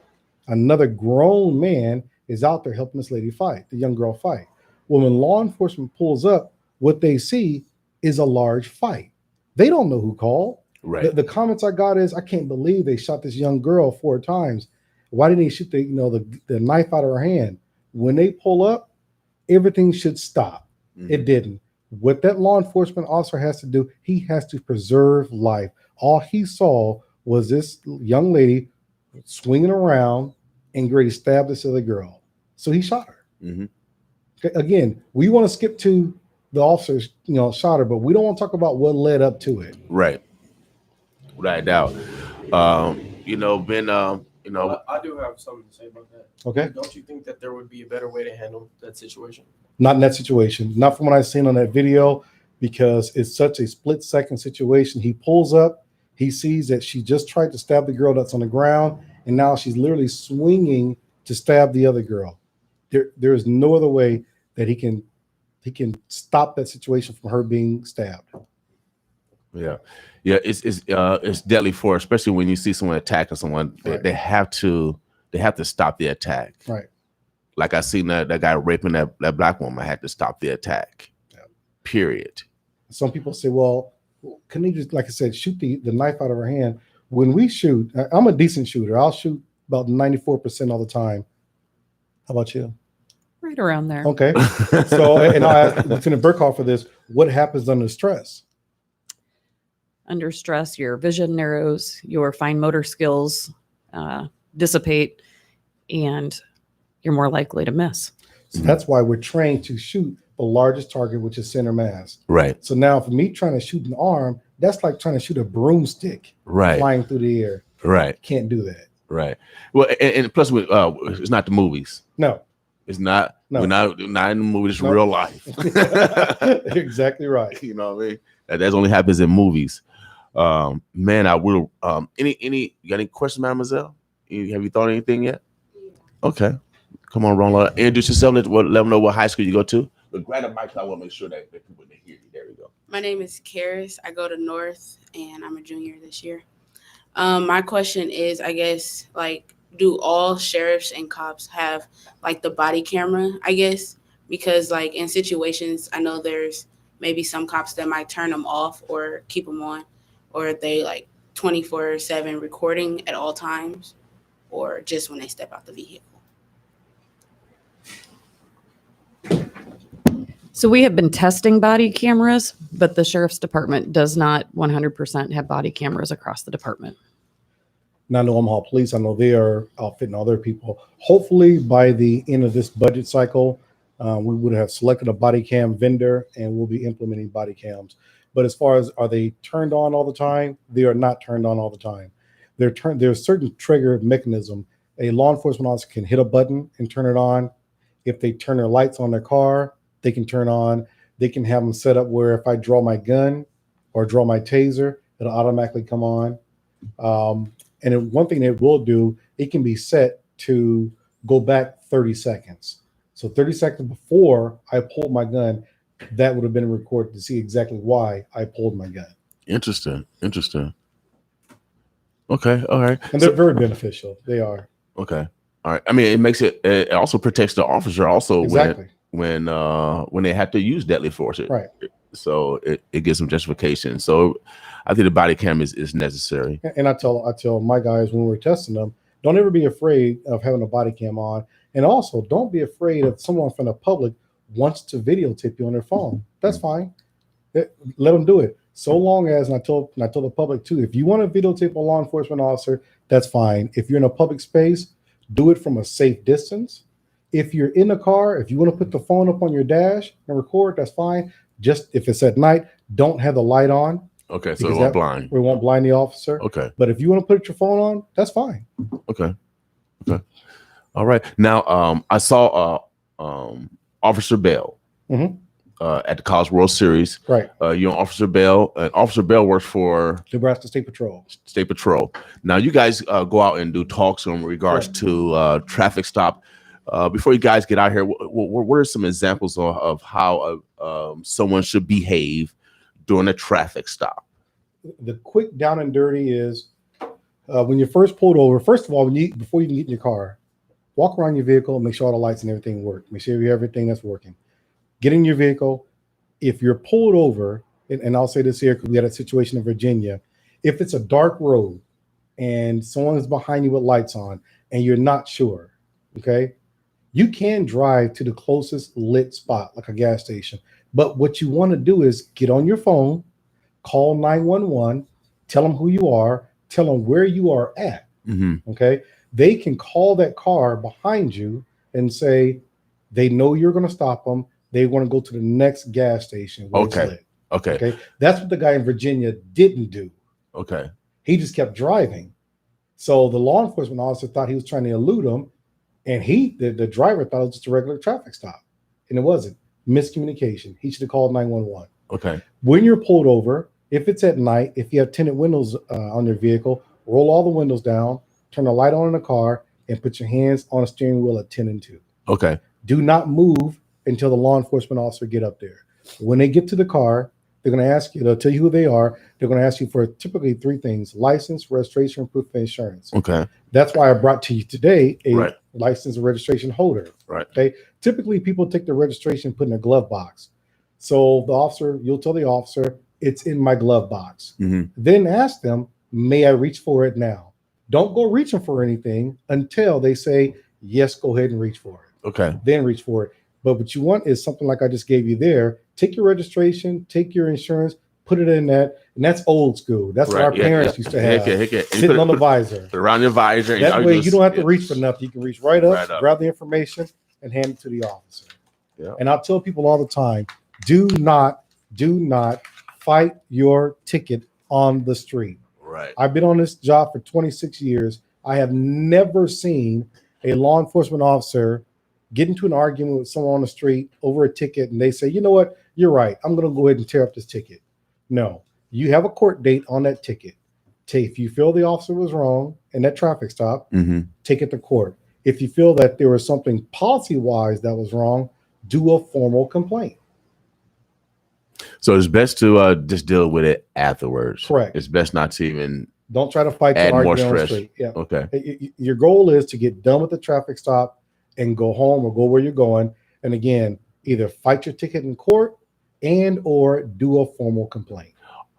Warnings. Now I have got pulled over and I smiled and I was nice and I had all my paperwork and I might say, can I get some love? Can I get some love? Oh yeah. And then so they sometimes do you have the flexibility of doing a warning? You do.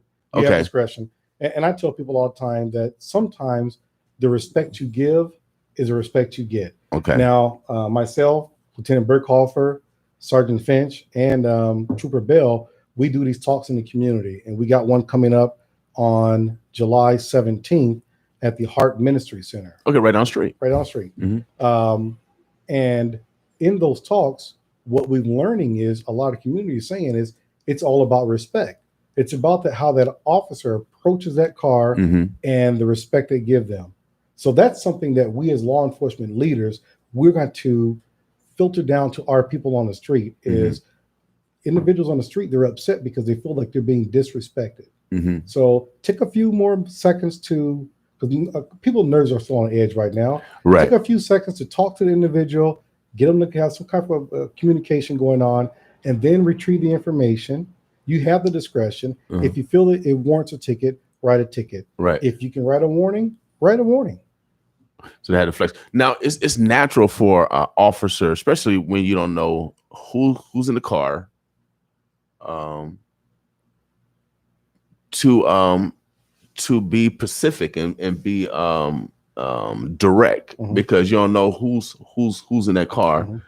And then you actually have to talk to that person to decipher if that's a threat or not. And so as citizens, we got to realize that just because you okay, they don't know you okay because they have dealt with the other crazy people before you. Exactly right. And so we got to realize that we're all human and they have families, they got daughters, they got sons, they got grandchildren. And so when they're assessing, and I'm a probation officer, I had one incident out of all my probation, all my people that I supervise. I've supervised over 1,000.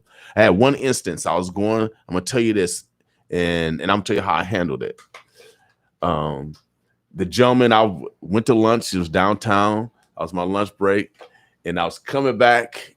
And I seen this guy that was on my probation. He was on my caseload. And he just got out of jail. So we met.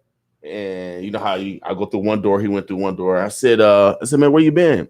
He said, man, I just been in jail. I said, man, you had to go to jail because he couldn't read or write. I said, man, you're supposed to come back to me so I could read what you had to do. And then all of a sudden he pulled out a knife, right? He pulled out a knife, and then he went against the glass up and down. And so I just stepped back and I just looked at him. I said, brother, I told you if you couldn't read or write, I would have read to you. So just because you didn't come back, the show cause went into effect. Mm-hmm. So it's your fault that you went to jail, not my fault. And so what he did, he took the knife back in, put in his pocket. I shook his hand, and I went the other way. Mm-hmm. So some situations you got to handle based off the situation. Right. I have never had no problem with any other probation. I have never had no more problems with him. But the truth is the truth, and he knew that he didn't show up no more. He knew that I told him that I would help him because he couldn't read or write, because my mom couldn't read or write. And so he knew I was telling the truth, and so he had to yield. But every situation aren't like that. The outcome probably could have been different if he felt that I was slighted. Yep. So, but every situation is different. So you have to, as citizens, we have to make sure that we are making sure that our officer is calm as possible. And the only way to make them calm as possible, we got to be calm. Without a doubt. All right. Anything that we didn't discuss this morning that we want to make sure that we get across. Also, I want to make sure that we get out the contact information so individuals, if they want to join the sheriff department, they can start that process. I'll let Lieutenant Burkhoff get that information, but I'm gonna go back to one thing this young man asked about on what we can do to help stop some of this violence. And another thing that we can do too is men. We need to step up and be more mentors. There are a number of organizations out there that are looking for men to be mentors. Step up, be a mentor to some of these young men that need it. I have one actually, Lieutenant Burkhoffer is my work mentee, but I also have a mentee that's in the community. Okay. So, and the reason why, one of the reasons why I chose Lieutenant Burkhoffer is because I know she's going to be promoted one day to captain. Okay. So I want her to be well-rounded. I want her to see the different parts of the community. So she's not that silo effect of thinking West Omaha is one thing she needs to concentrate on. So that's why I wanted her down in these areas as well. But we as men, we need to step up and take on some of these kids that don't have that father figure or that grown man figure in their life. Without a doubt. Show them the ways. Without a doubt. As elders, it's our responsibility. Again, there's a community conversation, about what to do when stopped by law enforcement and other current events. They're going to have, of course, Chief Deputy Hudson, Captain Sherry Thompson, and Sergeant Antonio Finch of Omaha Police Department, and several other criminal justice professionals. They're going to be at Heart Ministry Center, 2222 Benny Street. That's going to happen on the 17th from 12 to 3 p.m. Again, I'm glad you guys are being proactive. That's the only way we're going to take the perception of the stigma of law enforcement. Without a doubt, my mama was proud of me when I was a probation officer. My mama bragged on me. God rest her soul. I love making my mama proud. You know what I mean? And so we should reach to those heights where we make our parents proud of us. And so law enforcement is necessary. God said that it is the man's responsibility to protect the women and the children.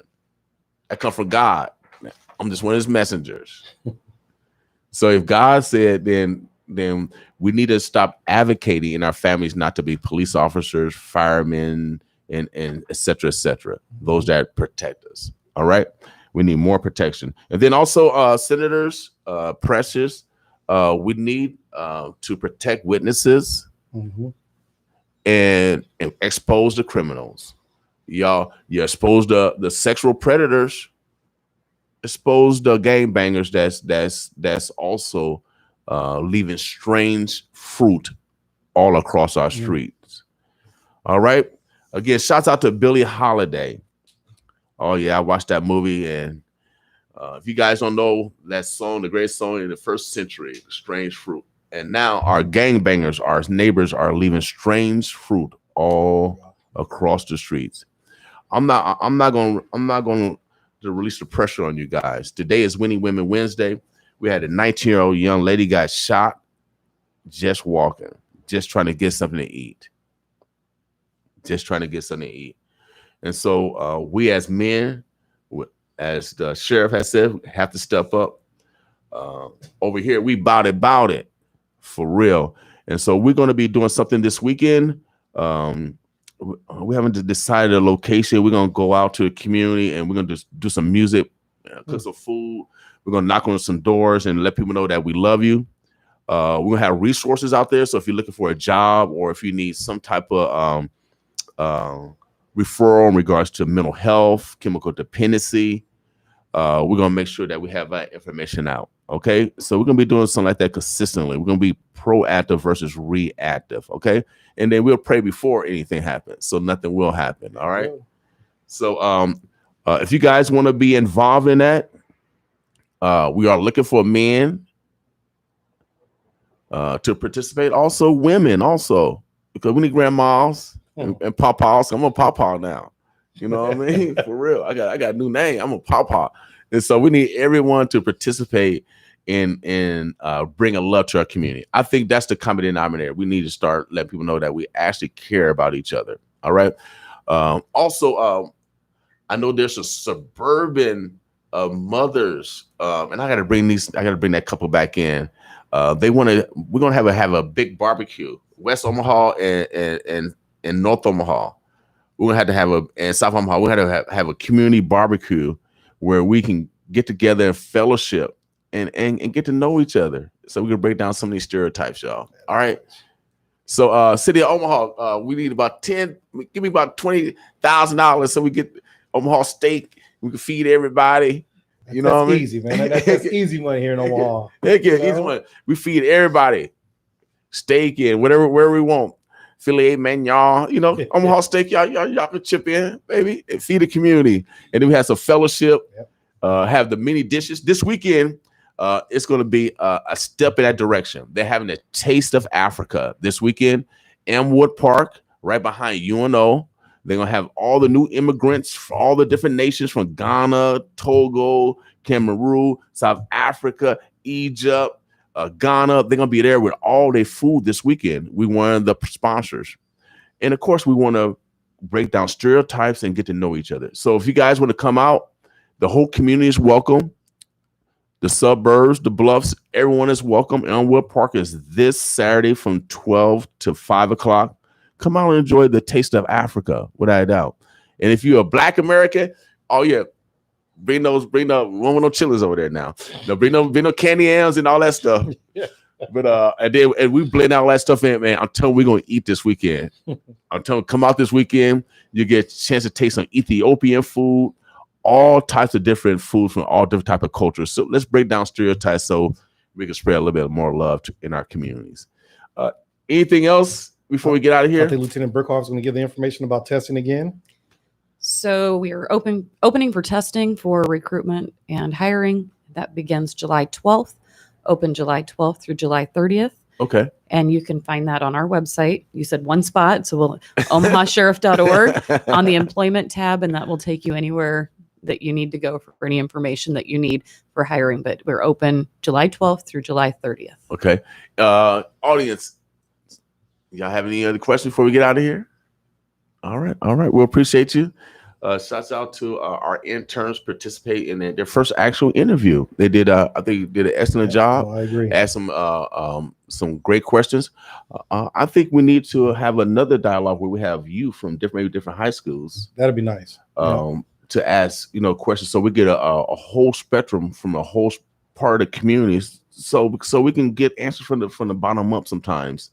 To get to some of our solutions. What I love to see too, though, is students from each school, they all sit down in a group and talk about different issues, different problems that they have at their different schools and in different communities. I think you're going to see just an array of differences. Mm-hmm. Yeah, without doubt. So let's start that this year, y'all. I mean, if we're gonna, and it's perfect, community conversations. We really need to start having community conversation to be proactive in solving these problems. I'm glad you came in this morning representing the sheriff department. Without a doubt, I like Brown. Hey, without a doubt. I got a friend of mine who always talks about brown versus blue, but we don't like Smurfs, so brown looks good to me. Right. Okay. Now. They have a boxing match between the firefighters and the police department. Yep. Do you guys participate in that? We have in the past. Okay. Yeah, but we'll let them guys take care of that, though. Okay. All right. Well, we might do a fundraiser or something between radio station wholesale and sheriff office.Maybe we can run barefooted in the street or something. I don't know. Something real simple that we can easily do. Omaha, the Burbs, the Bloods. It is 9:00. Today is Winning Women Wednesday.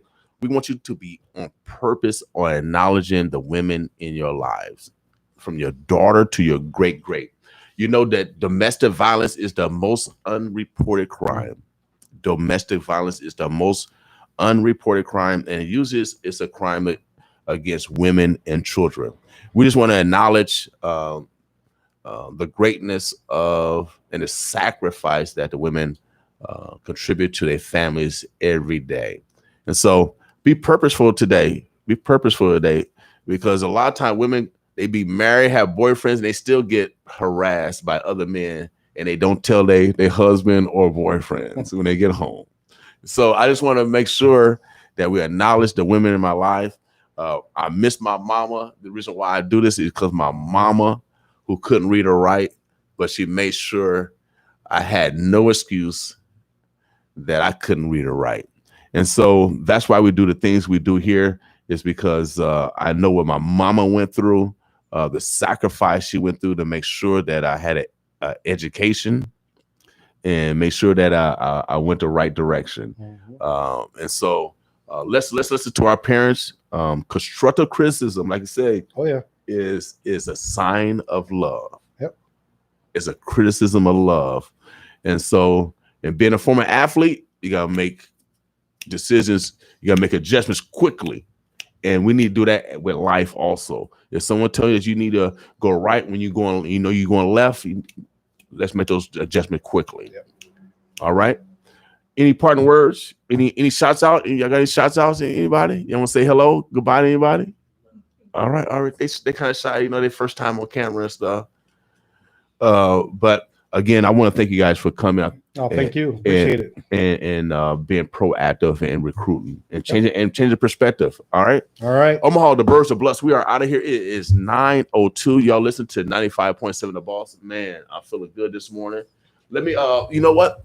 Y'all, we actually love our neighbors. This song, we're gonna play a couple of Omahas, and I love this. This is by a 6-year-old. Her name is Savannah. And you know the reason why I like this? Because I like to play too, Savannah. Yes, I like to play. And so after tomorrow is Love Yourself Thursday. I usually do my 4-year-old grandson, and he loves to play with Papa. And so this song is called Summertime. 6-year-old Savannah. Check this one out, y'all. We love our neighbors over here. Take some pictures with all of us. I think. Did you want to sing a song?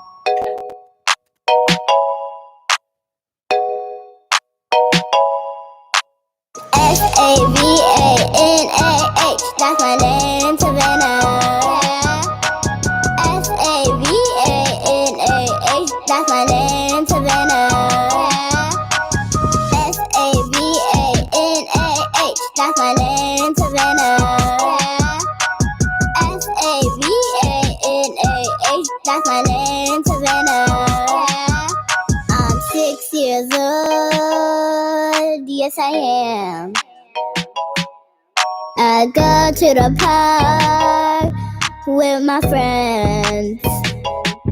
I like to P-L-A-Y, P-L-A-Y, P-L-A-Y, P-L-A-Y. Cause it's summertime. S-A-V-A-N-A-H, that's my name, Savannah. S-A-V-A-N-A-H, that's my name, Savannah. S-A-V-A-N-A-H, that's my name, Savannah. Savannah, that's my name, Savannah. I have a sister named Summer. I'm in Cali for the summer. I love my mama. I'm at the beach with Miss Amanda. Yes, I am. Yeah. SUNOUT. SUNOUT.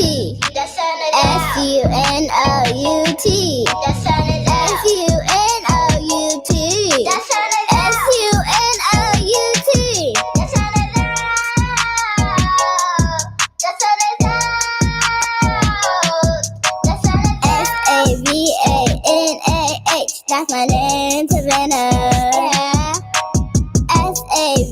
SAVANAH, that's my name, Savannah. SAVANAH, that's my name, Savannah. SAVANAH, that's my name, Savannah.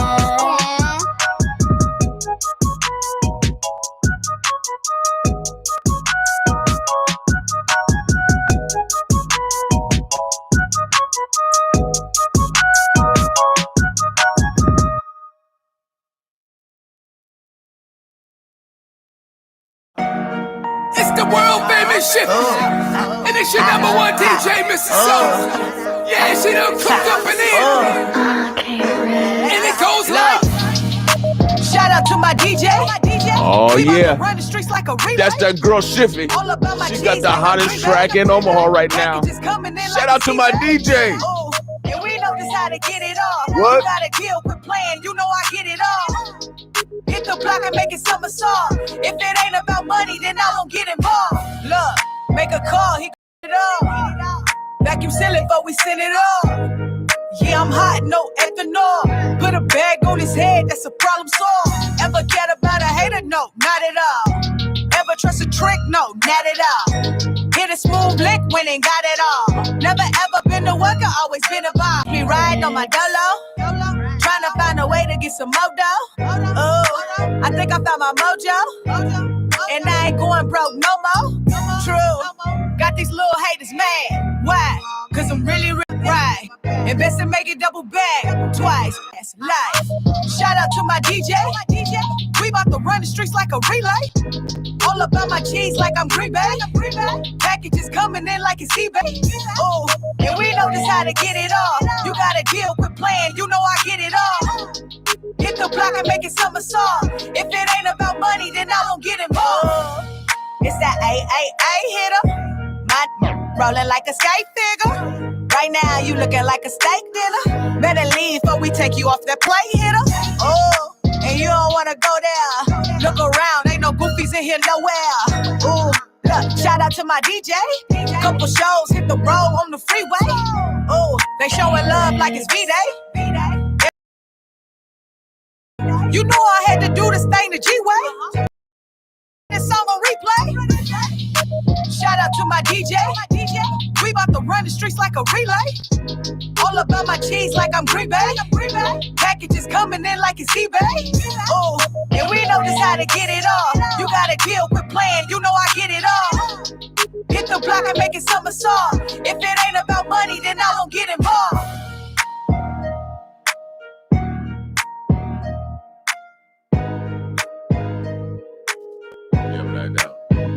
But that's the way it is. Life in the city, y'all. Omaha, the Burbs, the Bluffs. That's my girl, Shiffy, man. Man, that's a hot track. Again, today is Winning Women Wednesday. I want you to acknowledge the women in your lives without a doubt. From your daughter to your great. Oh, yeah, they got a lot of sacrifices for us. Who cooking today? Oh, yeah, I'm getting my number. We pulling up on y'all. Without a doubt. This weekend, y'all, the Taste of Africa in Wood Park. We're going to have some guests coming in, talk more about that. Tomorrow, we got the Congressman. Oh, yeah, Congressman Bacon. Oh, yeah, the Congressman going to be in tomorrow morning. I'm going to ask him about what we can do proactively to squash this violence. As a witness, they give you an address out. I'm one of them people. They gave my address out. I was a witness. That's one of the reasons why we're not solving crime, because witnesses are getting intimidated and et cetera, et cetera. We have to set up a different system where we can protect witnesses and not make them vulnerable. We protect criminals. We should not protect criminals over witnesses. We out of here, y'all. Boss with me.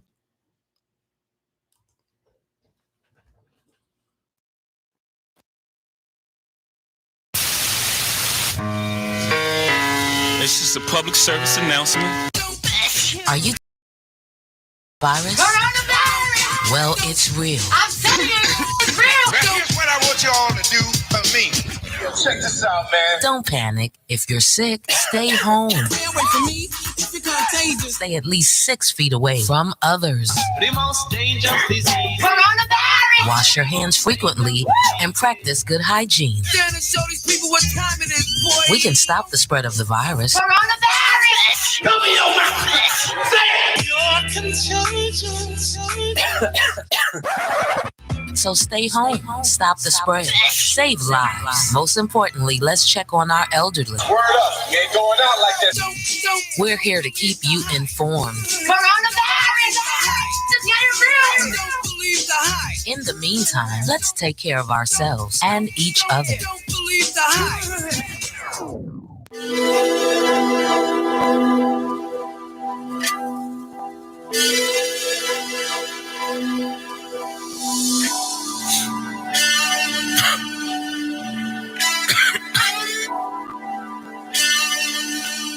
Father, forgive me.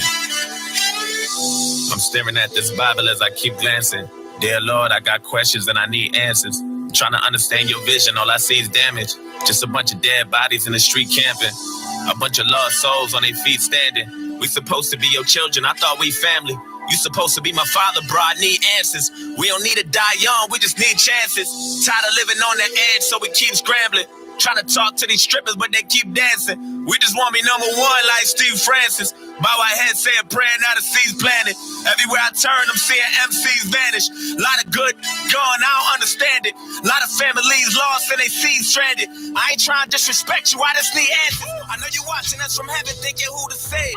Cherry picking who should go next and who should stay. I'd be on my way to heaven if I knew the way. And bring back every good you choose to take. They say you never wrong, but you done made a few mistakes. Cause you taking the wrong, maybe you should trade. Trade us back all the real ones, remove the fakes. I think you should trade. Give us 2 pop back and say you should. Let the legend resurrect it, he gon' live for good. I've been screaming thug life in every different hood.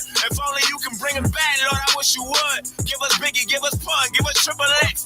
Take that Trump with you, that's a bigger threat. There's too much power for a coward with no intellect. That's a bigger with a collar, there's a disconnect. Dying, mama crying, grandma need a tissue. Shooting up a church, now I need a. All them still living, you don't see the issue. But how you taste a leader, then you take a leader with you. I ain't trying to disrespect, just need a meter with you. I ain't trying to overstep, just want a reason with you. Give us back our love, ones to take the evil with you. Send them suckers straight to hell, they don't need a visual. I need you to give us back Martin Luther.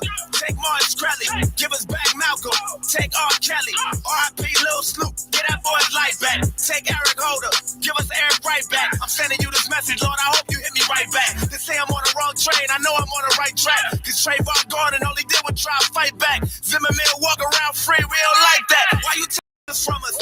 Fathers and our sisters and our cousins from us. Got these children getting murdered while double dutching. Wonder why the take Nipsey Hustle from us. Damn, you took a true king, a true brother from us. A marathon, but they running from us. Now everybody got is up to something. And every gangster wanna prove that they tough or something. You know it's not fair, tell the truth. I've been in my feelings too. But if you took Emmett Till, at least take Dylan Roof. At least take James Holmes. I ain't even mad at that. Just bring back Whitney and give us Michael Jackson back. Feds want me. And then slam it down. Ain't no justice for Sandra Bland. We up like a Sailor fan. Lord, if you listen, I'm just looking for a hand in hand. Take out the to give us back our fam again. Drowning in my tears, trying to pray for something. Wonder why you give us life for you to take it from us. Wonder why you give us family then erase it from us. Maybe hopefully you can have a conversation with us. Maybe I'm just probably tripping cause I need a hug. The hood can't find jobs, now we need a plug. Everybody and their mama trying to be a thug. I don't go to church cause I'm afraid of being judged. I've been staring at the ceiling as I lie in bed. Watch it follow trends like Simon says. I pray you give us back the real ones and try again. Or maybe take the that deserve to die instead. Tommy Lauren run her mouth and then she get defensive. Lauren Ingram laughing at death and disrespecting. I really feel like you should teach them stupid a lesson. Either that or give us back somebody who deserved the blessings. I left out a bunch of names that I forgot to mention. Cost too much to pay attention and it got expensive. Father, forgive me for I know not what I do, and now I'm reaching out to you hoping you hear me and return the message. I know that you got our back and that you're not against us. Or maybe you just love it so you detest us. I just kind of thought that you would do more to protect us. They say the good die young and I ain't on the guest list. I've been drinking, Lord, forgive me as my blood racing. I don't know what I'm thinking, I'm just frustrated. I don't mean to question you, I'm just confused. I don't know what else to do. I've been patient and it sucks waiting. Took my mans from me, that forever hurts. But putting the blame on you, that'll never work. I know this ain't your fault, it's the devil's work. Devil's work.